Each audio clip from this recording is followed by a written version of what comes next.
Akasture. Amma immoo bikkaasan hin jirtu. Arsii gololchaa kana keessa beelhamaa ture. Qajeelchuu. I don't like that. Aboo waan kana bagumaan itti murteessee. Yeroo qabaattee relax yeroon itti gootu hin jiru. Poolisiin biyyattiin ittiin deemtu qulqulluu hin turre jechuu hin danda'a. Dhaloota itti aanutti hiyyummaa kana dhaalchisuun nurra hin jiraatu dhiifama gaafadheera. Si bochisu yoo dhuunfaa kee gadi teetteetii yoo laaltu. Artistoota wajjin hidhamiinsa qabdaa dhiiroo. 50 shubbisaa gaafa an biyyaa bahu mindaa ministeeraa 675. Fuula kiyya garagalfadhee rabbiin kadhadhee abbaa ijoollee isaa jaalateen qufni tokko. Jaalachuu baannus eegumsaan deemaa turre. Taa'itas argee jira, rakkollee argee jira. Biyya Oromaa keessatti rakkadheera. Ashamaa harka fuunee kabajamtoota daawwattoota Maayaa Shoo kun sagantaa keessan sagantaa Maayaati. Sagantaan kun walta'iinsa maltiimiidiyaa Siinqee fi OBN waliin ta'uudhaan yeroo marasaa kanatti kan isiniif dhaleeffamaatiin jiru an qopheessuun sagantaa kana Hararshee Tarrafaa Faajjiiti. Akkuma beektan gaa sagantaan keenya odeessaan eegalameeti. Amma immoo kunoo keessummaa kayya wajjin as istiidiyoo Maayaatti argamneeti kan jirru. Kabaja keessaniif afeerraa keenyallee kabajuudhaan keessummaan keenyarraa pirezidaantii bulchiinsa mootummaa naannoo Oromiyaa duraanii obbo Junaddin Saaddoodha as istiidiyoo Maayaatti argamanii mudannoo isaaniirra waa barattanii laata jaanii abdachuudhaanii na kabajanii as istiidiyoo Maayaatti waan argamaniif kabajaa fi ulfina guddaadhaan qabaa fi itti dhiyaadhaan isiniin ja'a baga wal agarre. Wal argina. Dhugaa Rabbi dubbachuudhaa fi kabaja guddaadhaan isiniif qaban na kabajanii daawwattoota Maayaa Shoo illee kabajuudhaan as istiidiyoo Maayaatti waan argamtaniif waliin an keessa dabree nama barsiisuu danda'a laata jettanii waan dhuftaniif ulfaadhaan isiniin ja'a. Galatoom. Hayyee mee suduudhaan waan keessaa dabartan ji'oo keenyaan dura obbo Junaddin ijoollummaadhaan nama akkamii turan jee yoon gaafadhe hoo ni yaadattaa dhiiroo? Ijoollummaa isaa namni yaadanne hin jiru. Hayyee. Ani baadiyyaatti dhaladhee barnootas baadiyyaatti jalqabee magaalaa aanaa kan hin ta'inii gaditti jechuudha. Amma aanaa Loodee Hexosaa keessa magaalaa Jimaataa jedhamti. Magaalaa Jimaataa sanitti tokko hanga 6 baradhee. Umrii kiyya yeroo saniitti fagoodha gara kiiloomeetirii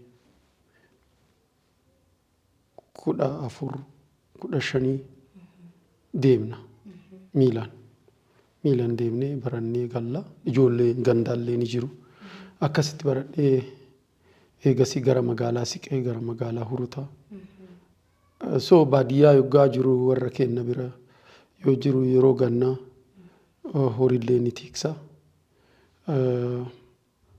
kitaaba kiyya qayyabachaa horiillee ni tiksa waan erganis hin gargaara maatiin kenna guddaadha achi keessa akkasitti dabarse yeroo bonaa silaa mana tamaarii deema. Hayyee yeroo sanitti hawwiin keessan maal ta'u tureme? Kun amma injiinara ja'a dooktara ja'a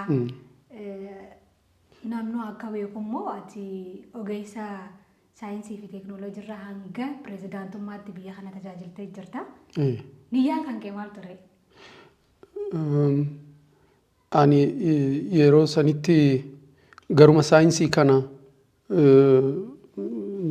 daba jechuun kutaa 4tti kitaaba tokko waa'ee ji'oogiraafii kan haasa'u argee impireeshinii jalqabaa isatu natti uume. Garuu ji'ooloojistii hin ta'a jedhee yaadee hin beeku. Ji'oogiraafii kana naachuraal saayinsi garasitti yoo ol siqe immoo gara qoricha oomishuu faarmasiist faarmakooloojii kana akkasitti hin beeku malee laanguweejii isaa faarmasii kana fa'aa qoricha oomishuu dawaa namaa kennuu waan akkasiisan yaadaan ture. Maal ta'uu barbaadda jedhee astamaariin tokko na gaafannaan waa'ee qorichaa kan itti haasofnaan abbaan koo dhaga'anii naan lolan. Daanyaa ta'an jettu akkamitti qoricha oomishuu fi kaanii jettanii naan lolanii jiru kan yaadadhu. Namni egaa eega pirezidaantii taates gaa namni hedduun irraa jireessa uummanni naannoo Oromiyaadha. Namni lafaa ganaa dhufu yoo ta'e malee si beeka jeetii yaada. Achi keessatti gaa namni waan gaarii sinuma dalagaa waan immoo itti isheen hawas jiraachuu malaa hin beeknu. San keessatti aboo waan kana bagumaan itti murteessee bagumaan dalage hajattuu fi way guyyaa san waan tana moosoon firraa dhiisee hajattuu ni jira dhiiroo. Hojii mootummaa naannoo Oromiyaa yoggaan hojjedhu qaamaa fi qalbii kiyya kenneetiin hojjedhe. An umrii kiyya keessatti haga hojii mootummaa keessaa bahutti boqonnaa waggallee baheen beeku. Garuu kanaaf naan kaffalamne. Inuma hojjechaan ture. Odumaa hojjedhu humnaan dhiibamee keessaa bahe. Xiiqii tokkotu ture, xiiqiin cimaan. Ololli sirna gita bittaa durii oofu tokkotu ture. Ololli kunis maal inni Oromoon ufiinuu ufin bulchituu hin dandeettu. Hin dandeettu. Yeroodhaa fi isaan ittiin gowwoomsuudhaa fi caasaan kun ijaaramee kan gurra kiyyaanis dhaga'ee jira jechuudha. Bakka walgahii wayiititti namni yoo hama Oromoo irratti hamatu kan gurra kiyyaanis dhaga'e jira jechuudha. So kanaaf kuni xiiqii guddaa na keessatti horaa ture. So Oromoon ufiin uf bulchuu hin danda'a. Nullee bareechinee bulchuu dandeenya. Bara 95 irratti beelli Oromiyaa rukute. Oromiyaa bahaa fi seentiraal kana Rift Valley kana keessa aanaa jiddoo kombolchaa maal ka jedhamu bahaa immoo Harargee lamaan fi Arsii gololchaa kana keessa beela hamaa ture. Kana karoora keessan ture.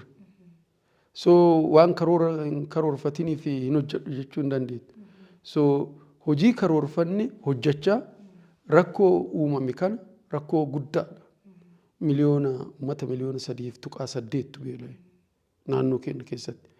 Beela yoo jennu beela gara ajjeechaatti oofu jechuudha. Baay'ee rakkisaa waan qaban fixatanii horiilleen irraa dhumuu kan jalqabe jechuudha.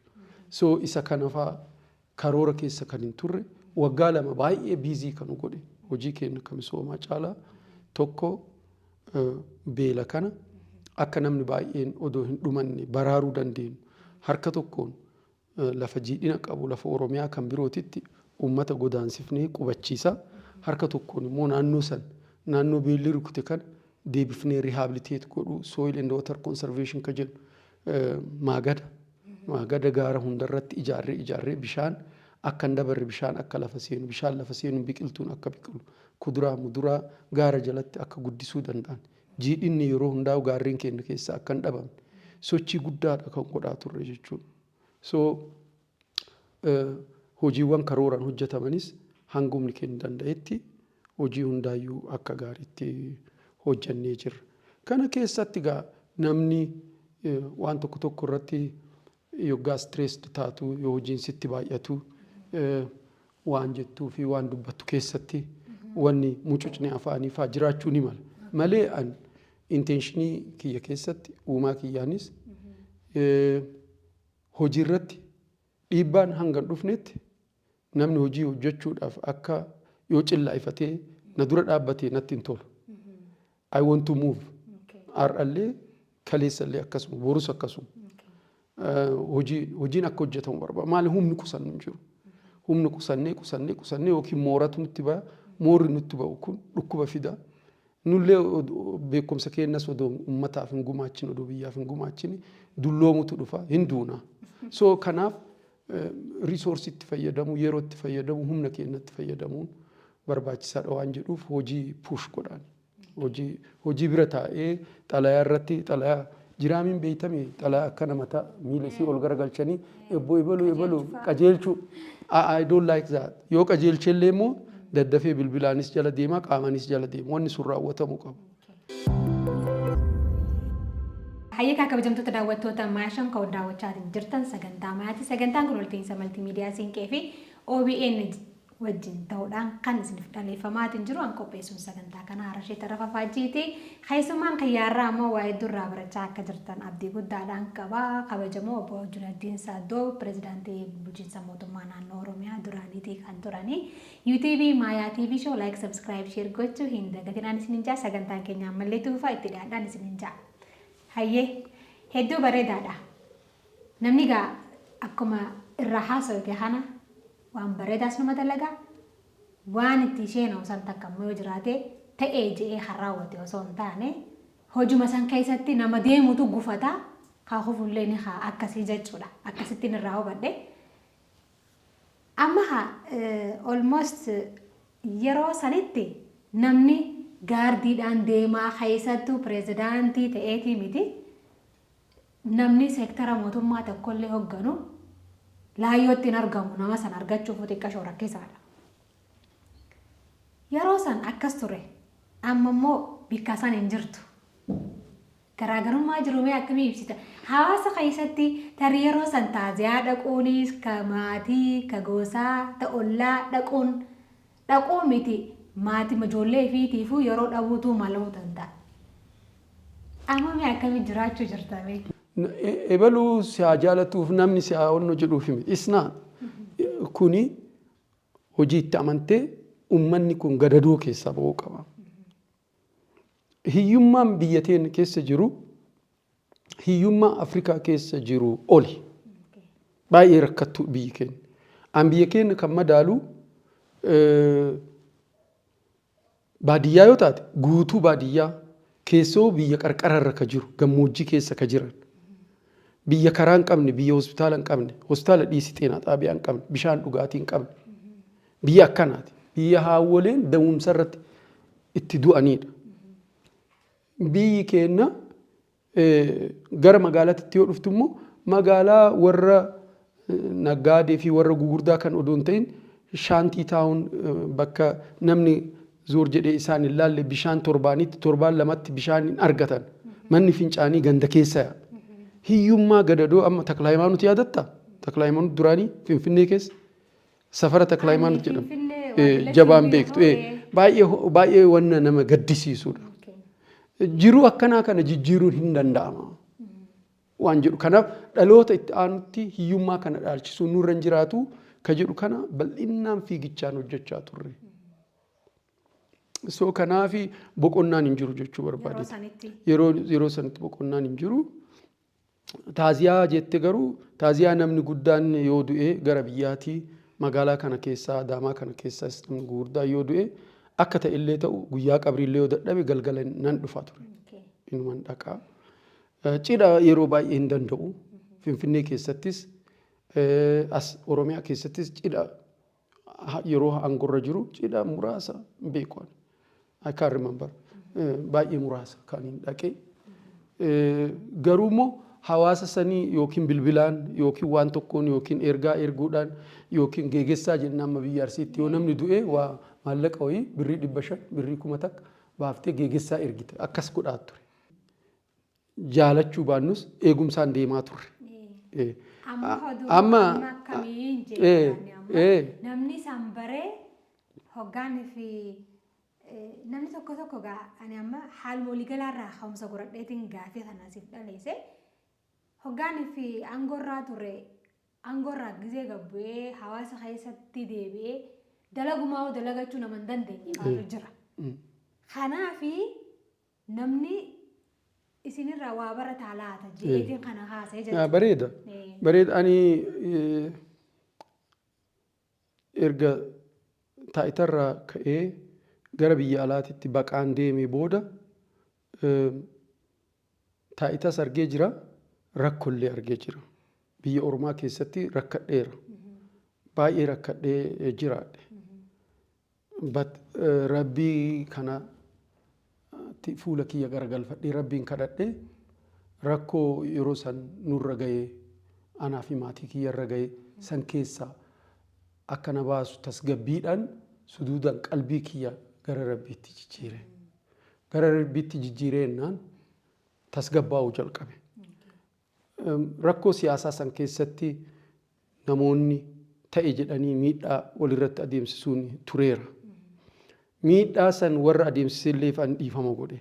Maaliif of bilisoomsuu waan barbaadeef. Waan san irratti hidhamee yeroo hunda cinqii san keessa jiraachuu waan hin barbaanneef isaan dhaga'uu baatanii dhimma kiyyaa miti bilisa ta'e jedhee bilisa of godhee. So kanaaf Keeniyaa keessa baatii 12 yoo jiraadhu miilan deemaa ture mataatu akka taaksii teenya biyya tanaa kana taaksii akkasiitiin deemaa ture rooba dhoqqee keessa miila kiyyaan deemaa awwaara beelayaan ture rakkoo baay'een narra gahe waan nyaadhuun qabu beelan miidhamaa ture. Finally Ameerikaa erga seenee booda xiqqoo jiru tasgabbaatti deebi'ee Ameerikaan sooshalii waan adda addaa gargaarsa waan namaa gootuuf nama refuujii ta'ee seenu hunda akkasitti tasgabbaa'ee dhufe jechuudha. So taa'ita kaleessa taa'ita irra ture har'amuu rakkoo kana keessa ture achi keessa ammoo normal life akkuma nama kamiyyuu hojjetanii jiraachuu barachuu maal waan kana hundaa godhaa ture Ameerikaatti gara tokkoon barachaa gara tokkoon hojjechaa olii gad jedhee jiruu kiyya qajeelchuu faamilii kiyyaan konneekti godhu Keeniyaa taa'ee faamilii kiyyaan waliin argu ijoollee kiyyaan argu. So Ameerikaa seennan at least karaa namaatiin bilbila yeroo san waan xalafamuuf bilbila haadha manaa kiyyas ijoollee kiyyas hordofamaa waan turaniif kana akka rakkifneef jedhee bilbila karaa namaatiin argachaa ture. Manni duraan nu morgeejiidhaan baankiidhaan ijaaranne idaa baankii san kafaluudhaaf jecha kiraa jala jira. Kiraa san ofirraan fidne waan ta'eef. So hanga waggaa tokko akkana mana kiraa olii gadi kireeffanneet taaksiidhaan deemaa gaaf tokkollee yoo dandeenye raayidii qabachaa akkasitti ijoollee mana barnootaa geeffachaa ijoollee xiqqoo qabnu akkasitti hin jiraachaa ture. So yeroo kana hunda keessatti it's amazing ummanni Oromiyaa ummanni Itoophiyaa namni hangarraa waan badaa natti dubbatiin jiru. Namni hunduu ajaa'ibameeti kun Heesooyyee obbo Junayd ayyaanamde jedhan. So bakka hundatti shooppii keessatti na arganii, reestooraantii keessatti na arganii, kararratti na arganii, tiraafik jaamii keessatti makiinaa yoon oofu na arganii. Booda uummanni Oromoo namoonni hanga 10 ta'an makiinaa amma ittiin deemu tana isaantu naa bite. Ana beesaa beestiin hin qabu. Walitti dhufanii salphannee namni kun pirezidaantii Oromiyaa ture. Taaksiidhaan yoo inni har'a deemu maal nuun jedha uummanummaan Oromoo kan biraatu jedhanii namoonni voolontiir godhan namoonni haga 10-12 walitti dhufanii makiinaa tana bitanii natti kennanii amma kunoo makiinaa kanaan oofa kopha makiyya deema ammas kopha mana argite ani intentioniin kiyya yoomiyyuu taanaan uummata miidhuudhaaf by design hojjedheen beeku of durallee hin hojjedhu. Yeroo nu addunyaa tanarratti koontiraan nu qabnu xiqqaadha. Yeroo xiqqaa kana keessatti something good waan gaarii ta'e ummataaf dabarsitee dabruudha. Maal hagam waggaa 100 jiraachuu keetillee gaarantiin qabda. Waggaa 70 jiraachuullee gaarantiin qabda. Haga sanii yeroon kee akkas jalaan gubanne caccabaan hojjechuun barbaachisaadha ummataaf. So an ummata kana hin miidhe jedhee wanni shakkuun jiru lammaffaa immoo jechootaan poolitikaan kun immoo gadheedhaa waan an gaariidha jedhu namni oppositionii kiyya ta'e immoo akka badaatti hiikuu danda'a. So kanaaf immoo OMN televezyiinii jedhamu irratti bara 2016 akka faranjiitti uummata Oromoo dhiifama gaafadheera. I was the first person to do so. Kanaaf an amma Omaa ba'aa ofirratti mamii fi shakkiidhaa fi waan adda addaatiin deemu tokko hin jiru. Namni sirraallee waa hin beeku namni waa balleessee dhiifama gaafatu immoo aanguddummaadha jeetii yaada.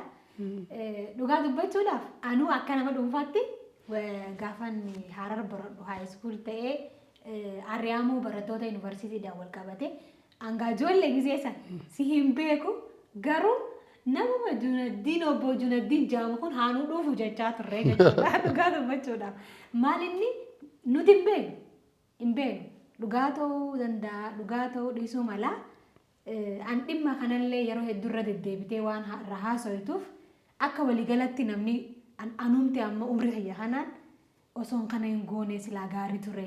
Kana gochuu hayyaan immoo numaan gammadaa ilmi namaa numa ja'a. Sanirraa kayetiin mee wanti itti gammaddu tokko aboo bar wanni kun bareeda. Bagumaan ramurtee bagoon murteeffadhe as a leader. Waan joosan akka irraa haasoo inni barbaade malee. Waa'ee barnoota ijoollee barattoota yuunivarsiitii irraa ijoollee 300 ari'aman sanii yeroo hedduu maglacaa kennee jira. Barreeffamaan illee riliis godheera. Ijoollee sanii ana miti kan ari'e mootummaa naannoo Oromiyaa miti kan ari'e kan ari'amen yuunivarsiitii Finfinnee ministeera barnootaatii fi boordii yuunivarsiitii Finfinneetii fi bulchiinsa yuunivarsiitii Finfinneetti ari'e. Booda immoo cinqiin dhufee rakkatanii jennaan gara Oromiyaatti gadi kennan.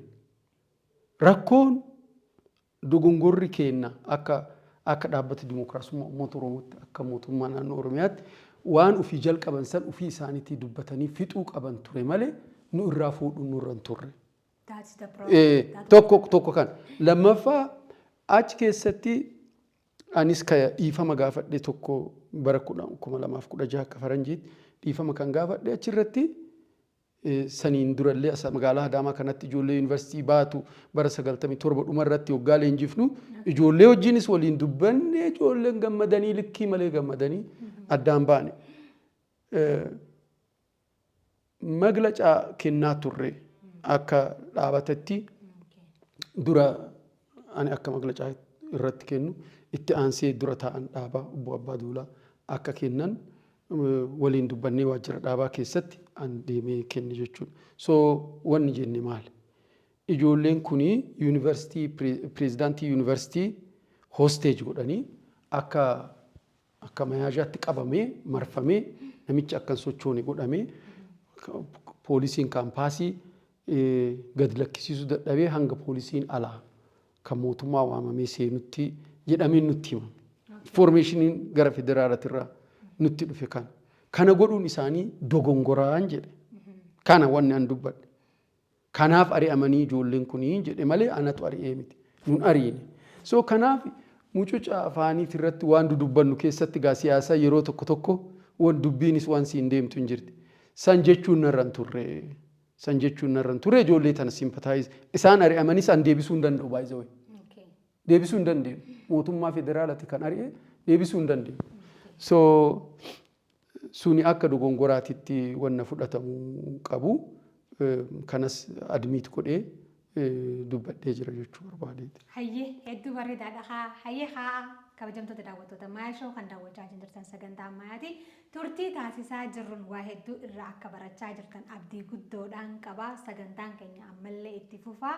Nu waliin ta'an affeerraa hayya. Hayyee waa hedduun sirraa baradhe anuu akka nama dhuunfattis daawwattoonni keenyaas waa hedduu sirraa barachuu jiran jeetiin abdadha. Amma mee maalirra jirta? Silaafuu waan keessa dabartee waan amata meeqaati daqiiqaa 40 kana keessa irra haasawanii fixuu hin dandeenyu. Mee obbo Junaddin maalirra jiranii? Eessa jiru? Maaliif jiranii? Yoon jeeho. Amma jiruu gara biyyaatti erga deebi'ee booda jiruu dhuunfaa kiyyaatiin eegalee jiruu dhuunfaa kiyyaatiin tokkoffaa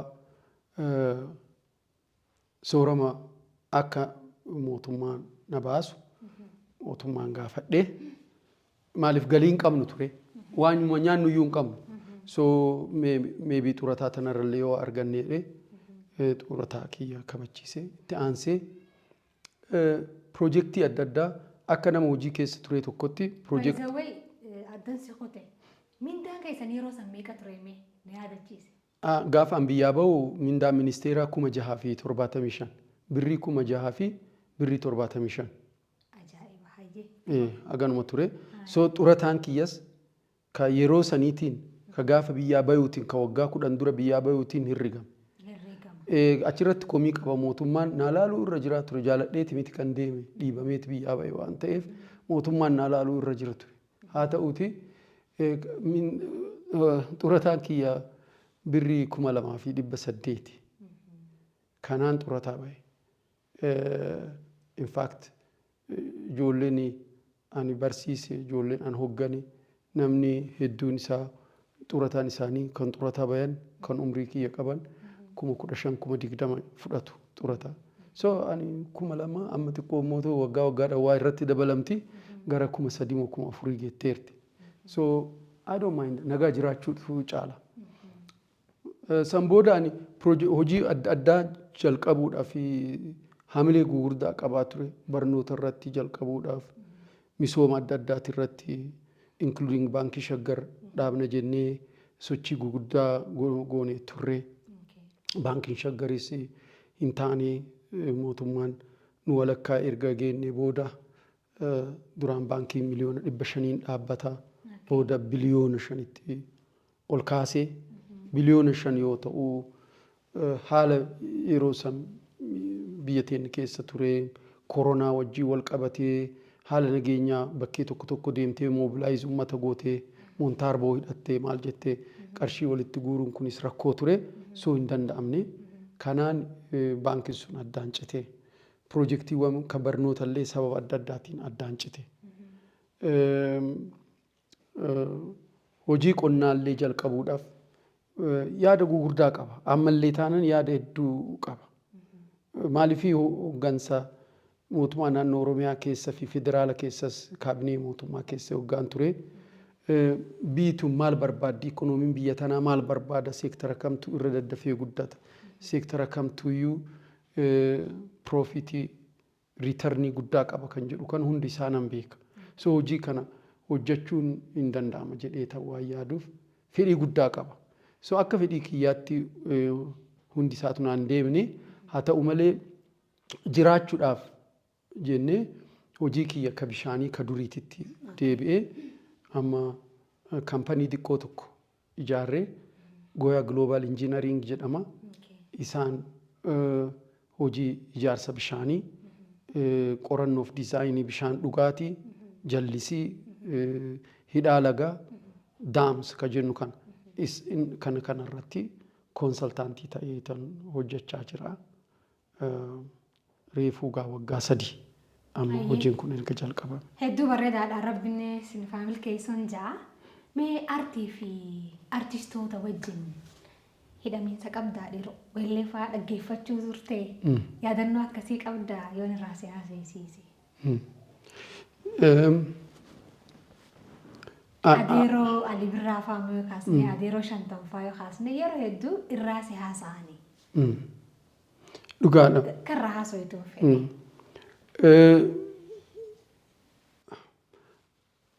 Akka nama siyaasaa Oromoo keessatti qooda fudhatee tokkotti artistoota Oromoo duraanii afaan Oromootiin kan sirban hundi isaaniitiyyuu baay'een dinqisiifadha.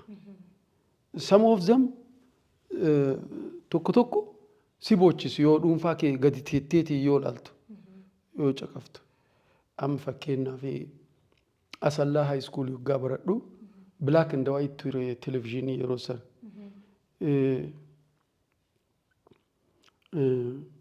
mucayyoon Wallaggaatuun eenyu maqaan ishee Ilfinesh Qannoo Ilfinesh Qannoo Hadaamaadhaan Naazireet jedhanii Tolosaa Badhaasaa Kiristinnaa kaasanii qawwee malee maaltu bilisa nu baasaa jettee sirbiti. It was so amazing. It's awakening. Akka ijoollee umrii waggaa 20 gadiitti yeroo sanii baay'ee tokko wanna cimaadha. Nama onnachiisa.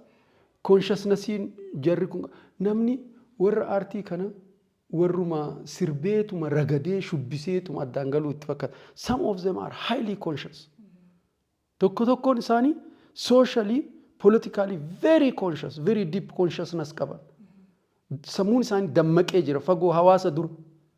Kanaaf riskii fudhatan, kanaaf tumaman, kanaaf hidhaman, kanaaf mataa goggogaa haadaman. Zamana dargii keessattis, zamana EPRDF keessattis.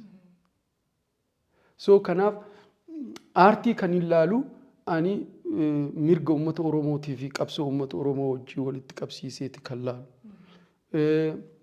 Adeeroo Alii akkasuma sirba 50 shubbisaa ganaa kutaa tokko yooniin jiraadhu waa'ee haadha isaa sirba inni Moqdishoo irraa sirbe booda biyya tanatti waamni Adaamaa kanatti sirbee namni hundi boo'ee wajjin anillee wajjin boo'ee so touching maaliif afaan Oromoo hin hawwita akka Oromoo tokkotti akka nama baratee tokkotti maaliif afaan kun dabree hibratti ri'iit ka jedhamutti jira yoon beeku kamisa galgalaa ta'u jimaata galgala hin beeku gizee dargiisa hibratti ri'iitii tana keessa sirba tokko yookiin sirba lama keessa xaalxaal godhan yookiin ka Guraagee tokkos ka Oromoo tokkos yookiin Walaayitaa tokkos keessa xaalxaal godhan malee hin jiru. Uummata hagana guddatu lafa hagana bal'atu akkamitti aadaan uummata kanaa afaan uummata kanaa akkamiin mul'achuu dhabe kan jedhu kanaan nutti dhaga'amna. Sochii kana keessatti Oromiyaa lixaa fi baha kan ga'u hin jiru. Lamaanuu they were conscious. Keessattuu baha keessatti Arfan Qalloo wajjii walitti jalqabee Alii Shabboo, Alii Birraa, Adam Haruun namoonni baay'eedha kaachi kan turan. Nam Dirree Dhawaa kanaaf Harar, Harammayaa naannoo kana kan turan. So sochiin isaanii sun an sirbuma qofaa sirbuma weellema amma an sirba Alii waanuma weellema feete kama inni taphatu hundi isaa yoo argiteettu dachaa lamatti hiikamuu danda'a. Tokko gubbaan isaa jaalala fakkaata keessan immoo waa'ee Oromoo sitti haasa'e. Silaa shaggariin bahaa shaggaritti kooraa fannisanii jedhee salaaleen dhufaa fardaan gulufaa gara salaalee kana ka jedhu sun amma Taaddasaa Birruutiif sirbe. Waan baay'eedha wanni Alii kana namni akkuma taphaatti ilaala. Alii is a political thinker. Rabbi isatti araaramu na nu sochoosaa ture. Namoota naashinaalizimii uummata Oromoo keessatti uuman ofii isaaniitti aarsaa kennanii uuman keessaa tokko isaa akkasumas Shantam Shubbisaa namoonni biroo Ilfinesh Qannoo namoonni akkanaa kun baay'ee sirbuma nagayaallee warri sirban akka Abbitoo Kabbada duraan gimbii nama gimbiiti amma sirba dhiiseera amantiitti seeneen atti fakkaata booda sirba Dirree Dhawaallee kunoo marxoo uffate akka warra Dirree Dhawaa ta'eetiin ka sirbu jira. It's so amazing. So cultural rejuvenation bahaa fi lixa Oromoo walitti yoo booyan fa'a natti fakkaata. Na kanaafi aartii an karaa kanaan laalaa sitti dheeresse ta'a. Baay'ee tokko namatti dhagamuun aartiin kuni ummata baay'ee conscious godha. Ummata sochoosa mirgaaf akka falman tokkummaa akka qabaatan akka wal qabatan taasisa.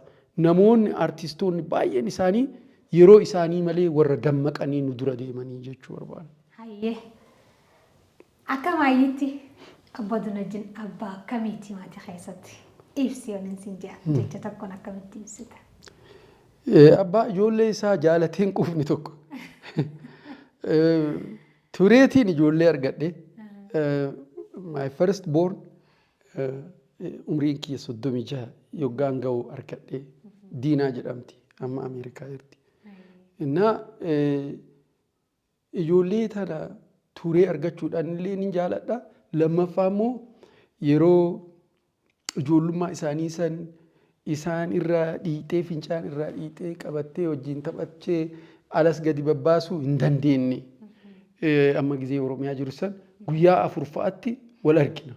Oduma mana jiru yoo angaloo kirrafan halkan sa'a 4 fa'aa 5 fa'aatti hin galan. Biiroo tureen gala yookiin walgahii keessa tureen gala yookiin fiildii deema Adaamaa kan 7 2 fa'aatiin 7 1 fa'aatiin waliin arginu. So ijoollee tana waan isaan barbaachisu jaalala isaan barbaachisu kennee jira ayii ka jedhu xiqqoo tokko natti dhaga'ama. Kanaaf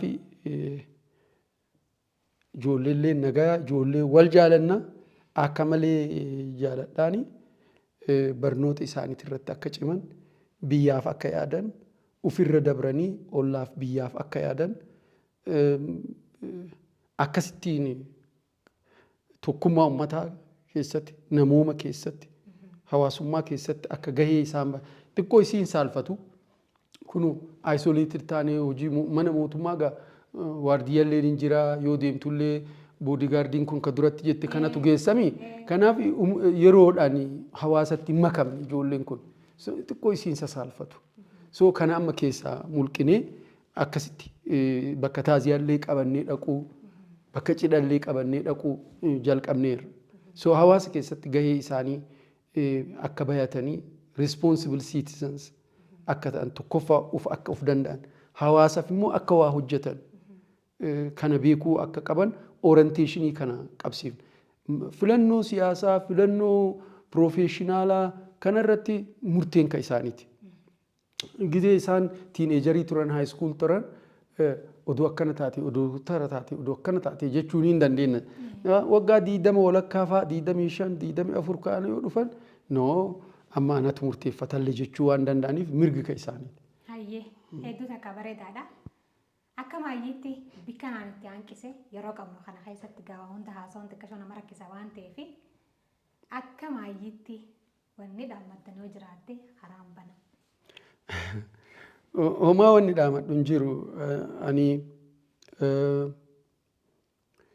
yeroo hundaayyuu wannin ani ummata kanaa fi hawwu ummanni kuni ilmaan isaa haa barsiisu. Barnoota kana ijoollee mana barnoota erganii galuu yookiin uffata itti bituu yuunifoormii itti tolchuu qofa odoo hin taane ijoolleen maal baratanii haa beeknu eenyu wajji oolanii haa beeknu barnoota qulqullina qabu barataa jirammoo hin jiranii haa beeknu mootummaa qofa qeequu odoo hin taane mana barnootaatti daayireektara mana barnootaatti siqanii barsiisaa saayinsii barsiisaa herregaatitti siqanii maali rakkoon daa'ima kiyyaa eeksii baay'ee argate jennee gaafachuu ijoollee jala deemuu qulqullinaan ilmaan keenya cimaa ta'anii ufilleef biyyalleef warra responsible ta'an godhuudhaaf ijoolleen sirritti barachuu qaban. Yoo ilmaan keenya sirritti hin baran maal taana baqattuu taana biyyaa banna maal taana leebararii taana hojii humnaa keessatti kufu maaliif barnoota namni qabu hojiin humnaa badaadha jechuu kiyyaa miti hojiin humnallee hin barbaachisa nu barbaachisa. Garuu mootu odoo dandeettii daa'imummaarraa nama jala deemu qabaatee namni hundi odoo carraa argatee baratee bakka guddaa danda'u gahuu hin danda'a. Kana waan ta'eef hawaasa barate hawaasa leenji'eetuyyuu ikoonoomii isaallee guddisuu danda'a aadaa isaallee guddisuu danda'a mirga isaatiillee dhaabbatee ijaajjee falmuu ka danda'u isa. Namni hin baranne hin kufa. Ani barnoota irratti ammallee uummata Oromoo ni hafaaf jedhee yaada. So barnoota irratti kan barsiisaa qofa itti gaafatamummaan kan barsiisaa qofaa yookiin kan mana barnootaa qofaa kan abballee kan haadhallee kanaaf ijoollee jala deemnee ijoollee sirriitti haa barsiifnu.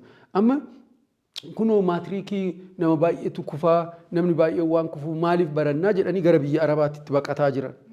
Kuni sirriidha miti.